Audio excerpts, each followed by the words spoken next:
Hello friends, welcome to my channel Sobha's Classes. Today we will discuss general organic chemistry. So I am writing here general organic chemistry. Okay. So in short form it is called as GOC. Okay. So before starting this series, I want to say you something, dear students. Actually, there is a fear about organic chemistry in the mind of students. Okay, whenever we see any complex structure or the reaction of that complex structure, we cannot find the product of that structure or of that reaction. So, what is the problem that if we cannot grasp the concept of general organic chemistry, then the organic chemistry will always be a fear for all of us. Okay, but in case if we grasp the concept of general organic chemistry, then it is just a game for us. Okay, so now we'll start the general organic chemistry. So before starting this, I am going to ask you a very simple question. Okay, so I am writing here, what is this? NH3. NH3 is called as ammonia. Okay, so you all know that the valency of nitrogen is what? 5. So there is three nitrogen hydrogen bond and one lone pair is there, and it is going to react with methyl iodide. I am taking here CH3I. Okay, this is what? Methyl iodide. So you all know what should be the product. The product is, I am writing here, NH2. Okay, and this is what? CH3NH2. What is the name of this compound? Methylamine. Okay, plus I minus. Okay, or simple you can say this is our I minus. I can write it I minus or I can write it HI, no problem. Okay, so the question is that why the lone pair of nitrogen is attacked at this carbon center only, and this carbon iodide bond will break and I minus iodide ion is formed. Okay, the question is there, why this carbon iodide bond is break, not the carbon hydrogen bond. If the carbon hydrogen bond will break, then what happened? Look at here, CH3I, and this is our ammonia. Let us suppose the ammonia will attack at this carbon center and this carbon hydrogen bond will break. So what should be our product? This is our NH3 plus CH2I plus H minus. But remember, this product will never form, rather this product is formed. That means the reaction 1 is right and the reaction 2 is wrong. So the question arises here is that why this carbon iodide bond is only break, not this carbon hydrogen bond. Why this lone pair of nitrogen atom will approach at this carbon center, not any other thing. Suppose I can say, let us suppose I am writing again, this is our NH3 and this is methyl iodide. Why this lone pair only approach at this carbon center, not this one? Okay, this is also a wrong product will form. So the question is that why the lone pair of electron will approach at this carbon center and this carbon iodide bond will break and the product will be your methylamine plus hydrogen iodide. So this is GOC. How to proceed a reaction, how to proceed a organic reaction, how to proceed towards a product, that is our GOC, that is general organic chemistry. Okay. So, dear student, to predict any reaction or to predict any product, we have to know something about a theory that is called as FMO. What is FMO? FMO stands for Frontier Molecular Orbital Approach. Okay, this is what? Frontier Molecular Orbital Approach. So, in this theory, there is two basic things we have to know. One is your HOMO and another one is LUMO. What stands for HOMO? HOMO stands for highest occupied. HOMO stands for highest occupied molecular orbital. And what is LUMO? LUMO stands for lowest unoccupied lowest unoccupied molecular orbital. So we have to discuss something about molecular orbital, right? We have to discuss something about molecular orbital. Let us say I am taking the simplest one first, that is our hydrogen. Okay, so you all studied in your class 10th or class 12th about the MOT, molecular orbital theory, or you can say about the MO diagram. So there is a bit discussion of it here. If you say H2 molecule, right? H2 molecule. So this is one hydrogen, okay, and this is one hydrogen. What is the atomic number of hydrogen? 1. What is its electronic configuration? It is simply 1s1. So 1 electron is in the orbital 1s, and again 1 electron in the orbital 1s. So when these two electrons combine, there is a bonding molecular orbital form, again an antibonding molecular orbital form, right? Okay. So whenever their two orbital combine, one bonding molecular orbital form, this is your bonding molecular orbital, and if their same sign or approach each other, then a bonding molecular orbital form, and if the sign not approach each other, then a antibonding molecular orbital form. This is your antibonding molecular orbital. So you know what from your basic classes, that bonding molecular orbital is lower in energy and antibonding molecular orbital is higher in energy. So bonding molecular orbital, how many electrons are there? 1s1, 1s1. So there are 2 electrons, and this 2 electron is going to occupy the bonding molecular orbital, because you know in one molecular orbital how many number of maximum electron will occupy? That is 2. Okay, so in this bonding molecular orbital there are 2 electrons, okay, and the antibonding molecular orbital is here empty. So this bonding molecular orbital is called as your HOMO, because this is the occupied molecular orbital, that is called as your highest occupied. This is called as our highest occupied molecular orbital, right? And this antibonding molecular orbital which is empty, this is called as our LUMO, that is the lowest unoccupied molecular orbital. Clear? So HOMO is the occupied molecular orbital and LUMO is the unoccupied molecular orbital. Then one question arises here, that how to calculate the bond order? To calculate the bond order, the formula is here, half into number of bonding electron minus number of antibonding electron. How many bonding electron are there? There are 2 bonding electron, and in case of antibonding orbital, this is called as sigma b. This is our bonding molecular orbital, and this is called as sigma b star. You must all know about this thing. This is the bonding molecular orbital and this is the antibonding molecular orbital. So how many electrons are there in the bonding molecular orbital? That is 2, and the antibonding molecular orbital is empty over here. So what should be the bond order? Half into 2 minus 0, that is half into 2, the 2 to get cancel out, and this is 1. Okay, so bond order is 1. In case of hydrogen, the bond order is 1. One thing you notice here, that while we write about the molecular orbital of hydrogen, both the hydrogens should be at the same energy level. The diagram may not be clear, but both the hydrogens should be at the same energy level. Okay, and however, the bonding molecular orbital, the energy level of bonding molecular orbital gets decreased, that much amount of energy again gets increased. Suppose I am considering it at the very center, right? How much energy get decrease over here? That much amount of energy should increase over here. But in organic chemistry, while discussing about the FMO, we are ignoring all those things. Okay, in organic chemistry, that is okay, how much amount of energy decreased over here, how much amount of energy increased over here. But in case of organic chemistry, we are basically ignoring those things, but because we are only dealing with that, this much amount of energy will decrease and this much amount of energy will increase. So this is our, in case of H2H, these are the similar elements, hydrogen and hydrogen, the energy level should be at the same level. Okay, but okay.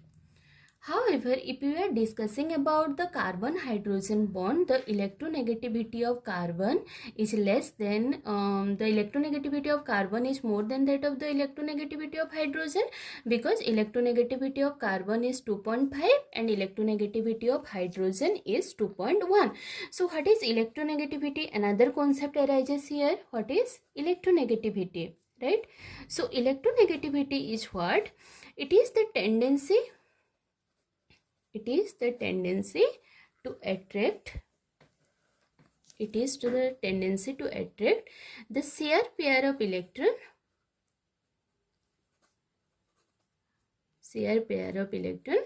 towards itself.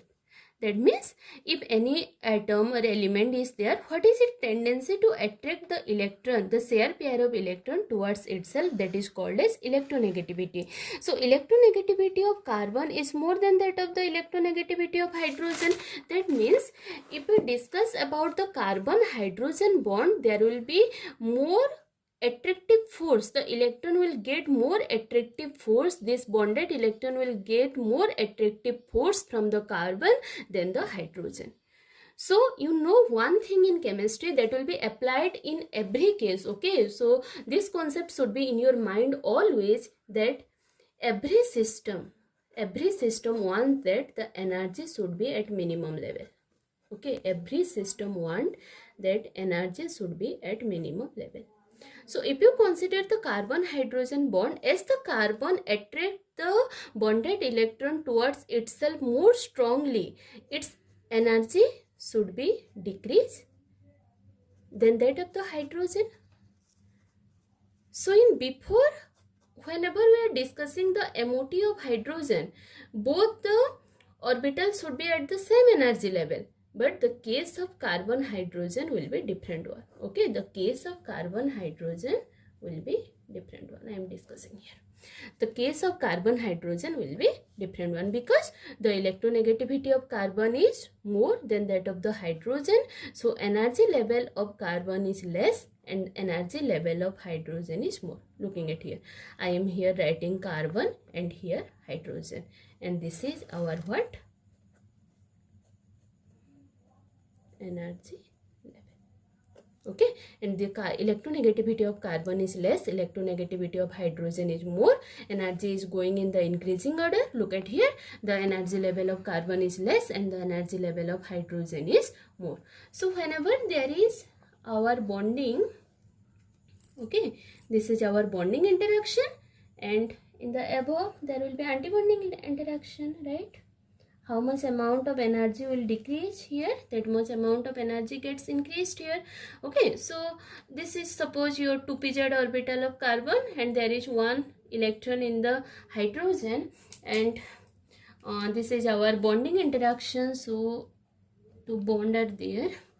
This is our sigma B and this is sigma B anti-star, which is nearly vacant. This is our, so this is what our HOMO, highest occupied molecular orbital, and this is what our LUMO, lowest unoccupied molecular orbital. So thing you have to discuss here, that the energy level of carbon is less, the energy level of hydrogen is more, because the electronegativity of carbon is more, the electronegativity of hydrogen is less, and there is one bonding molecular orbital is formed, which is considered as HOMO, and there is one antibonding molecular orbital is formed, which is considered as LUMO. HOMO stands for highest occupied molecular orbital and LUMO stands for lowest unoccupied molecular orbital. Okay, what is the bond order over here? Half into 2 minus 0, that is half into 2, again it will be 1. Okay, so thing is that, so coming to the question, what question I have asking you before starting the video, that NH3 plus CH3I, this is our question. Why the lone pair of nitrogen will attack at this carbon center and this carbon iodide bond will break, not this carbon hydrogen bond will break. This is our question. Okay, why this carbon hydrogen bond will not break and this carbon iodide bond will break. This is our question. So coming to here, if the lone pair of nitrogen, okay, this is our non-bonding electron. So non-bonding electron, see, a very simple thing, there is a bonded electron, a electron in the bonded form and a electron in the non-bonded form. So non-bonded electron are free, so that can donate easily. Okay, non-bonding electron can donate easily than that of the bonded electron. So this non-bonded electron can donate easily this electron to this carbon center. And why this carbon iodide bond break? This is the question. Okay, not this carbon hydrogen bond. So if you look at here, the carbon, if you consider, if the electron goes to the LUMO. LUMO means what? Lowest unoccupied molecular orbital of carbon hydrogen bond. Okay, if it goes to the lowest unoccupied molecular orbital of carbon hydrogen bond, then what should be its stability? Then what should be its stability? So to compare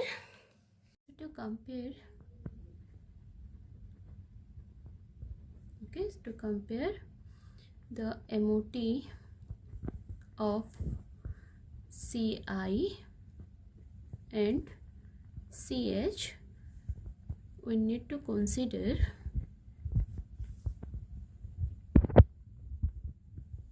the following things. Okay, look at here. If you look at the size of carbon and size of iodine, look at the size of carbon and size of iodine. Look at here. The size of iodine is much more than size of carbon. Let us suppose the size of carbon is this one and the size of iodine will be this one. Okay, so there is not a strong interaction or a strong bond between carbon and iodine. However, if you compare between carbon and hydrogen, the size of carbon and size of hydrogen are comparable. Therefore, there is a strong bond. There is a strong bond between carbon and hydrogen, right? There is a strong bond between carbon and hydrogen. Let us suppose the size of carbon is this one and the size of hydrogen is a comparable size, so this one. So there is a strong interaction between carbon and hydrogen, and there is a less strong interaction between this carbon and iodide. So you say which bond will break? Carbon iodide bond will break or carbon hydrogen bond will break? As the bonded interaction is more strong in case of carbon hydrogen, the bond will not break, but carbon iodide bond can easily break. If you look at the molecular orbital approach,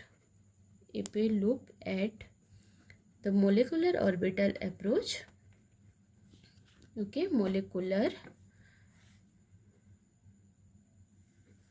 orbital approach, look at here. The electronegativity of iodide is very less than the electronegativity of carbon. So iodide will be at the much lower energy level and carbon will be at the higher energy level.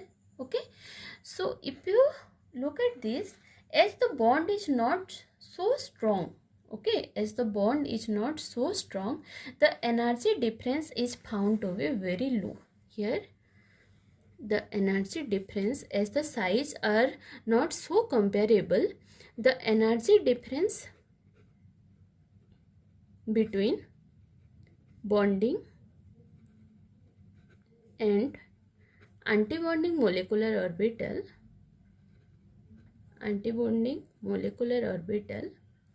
is not so high that is comparable. Okay, see the difference, that much only. Okay, so here this is the energy order.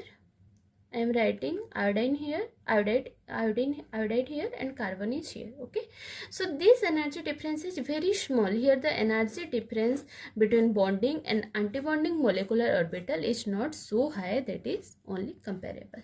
Okay, but if you consider the carbon and hydrogen, the electronegativity of carbon is more, so it will be at the lower energy level, and hydrogen is the electronegativity value is less, so it will be at the more energy level. Okay, this is the energy, and this is our carbon and this is our hydrogen. So if you compare the interaction, we'll get here, this is at the much more higher energy level.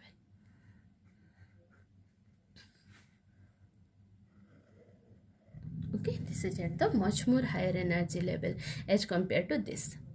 So you say where the electron will, where the lone pair of nitrogen, the lone pair of nitrogen will come to this LUMO. This is our LUMO, this is our HOMO.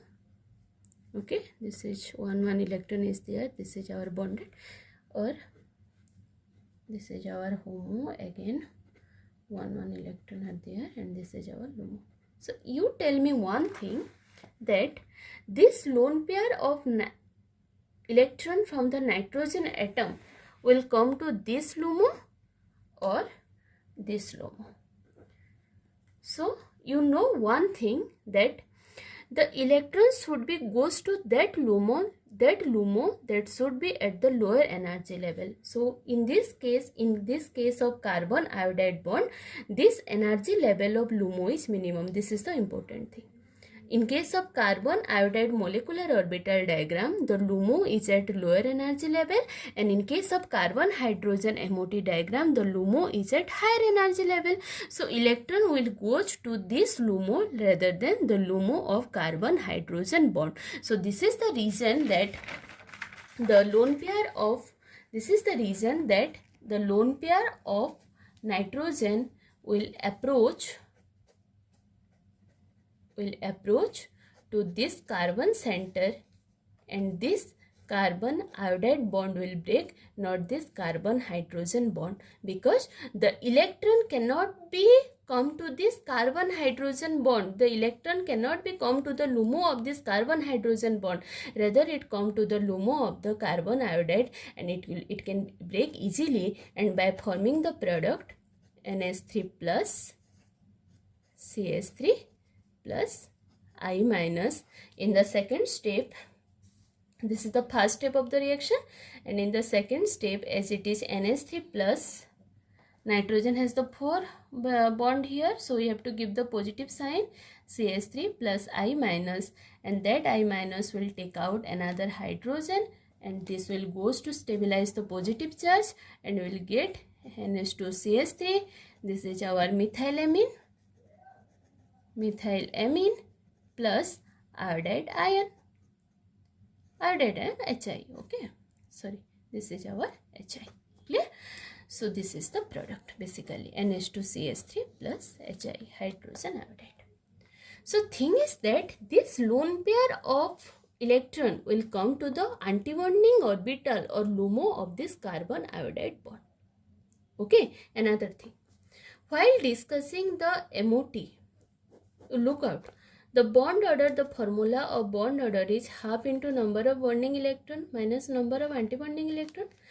If the electron is more at the number of antibonding orbital, this is a minus sign, we are doing the subtraction over here, right? So if the more electron will come to the antibonding molecular orbital, then the bond order get reduced. Then the bond order gets reduced. Okay, let us suppose I am saying here hydrogen, MOT of hydrogen. This is our bonding, this is our antibonding. 2 electrons are basically there. Okay, if 1 electron will added to this LUMO, then what should be the bond order? Half into 2 minus 1. This is what? Half, 0.5. Initially, the bond order of hydrogen is 1. In case of, you can say H2 minus, if you are adding 1 more electron, the bond order get reduced, it will be 0.5. So if you add more electron to the antibonding orbital, the bond order get reduced. So here also, as the lone pair of electron will goes to the LUMO of the carbon iodide bond, the bond of carbon iodide get weaker and it will be breakout. Okay, so we'll get the product methylamine plus HI. So this is the concept behind every reaction, that why the electron, the arrow in the normal general organic chemistry, what is the arrow represent? The arrow represent movement of electron. Okay, what the arrow represent? Movement of electron. So where the electron will goes, which bond will break, this is the simple game of your GOC or general organic chemistry. Hope you all enjoy the video, and for further recommendation, I will invite all of you for the further suggestion and recommendation. Whatever the language I will use, are you comfortable with this language or not? Whatever the necessary video requirement is there, and what are the chapters you want to make more videos. Thank you. Stay happy.